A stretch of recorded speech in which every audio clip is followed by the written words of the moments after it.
So, I've seen this ad coming up nonstop on YouTube recently, and it's got a lot of lies and misleading claims in it, so let's go through this point by point.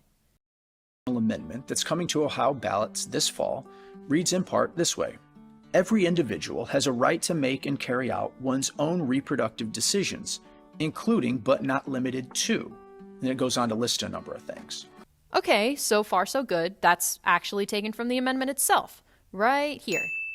But it's that phrase, including but not limited to, that's essentially a blank space in the Constitution. That means it can mean anything if it has anything at all to do with reproduction. Oh boy. If that's what you take issue with, then newsflash, bud. The phrase including but not limited to already appears in Ohio's Constitution. For example, Article 8, Section 16, state and political subdivisions to provide housing for individuals, reads, in part, laws, including charters, ordinances, and resolutions, may be passed to carry into effect those purposes, including but not limited to, and then it goes on to list a number of things. And by his logic here, this including but not limited to could mean anything if it has anything at all to do with housing.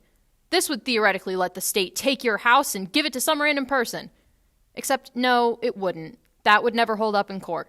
No judge would actually interpret including but not limited to as a blank space like he's trying to say. This is just fear-mongering. I also want to call your attention to this word individual. It has no age associated with it.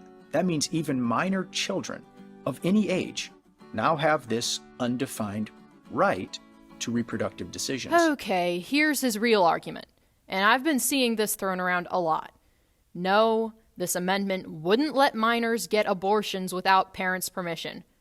The state constitution doesn't exist in a vacuum. It works in tangent with other regulations and social norms.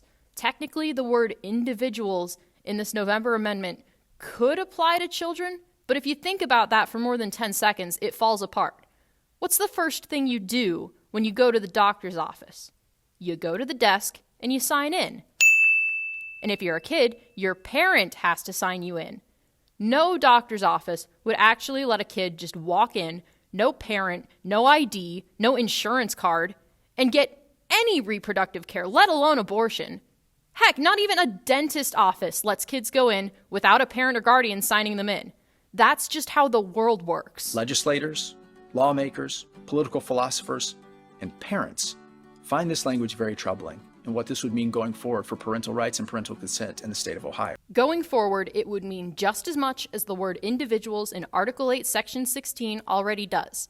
Functionally nothing. This kind of misinformation and skewed rhetoric is just a tactic to get you to give your rights away. Don't fall for it.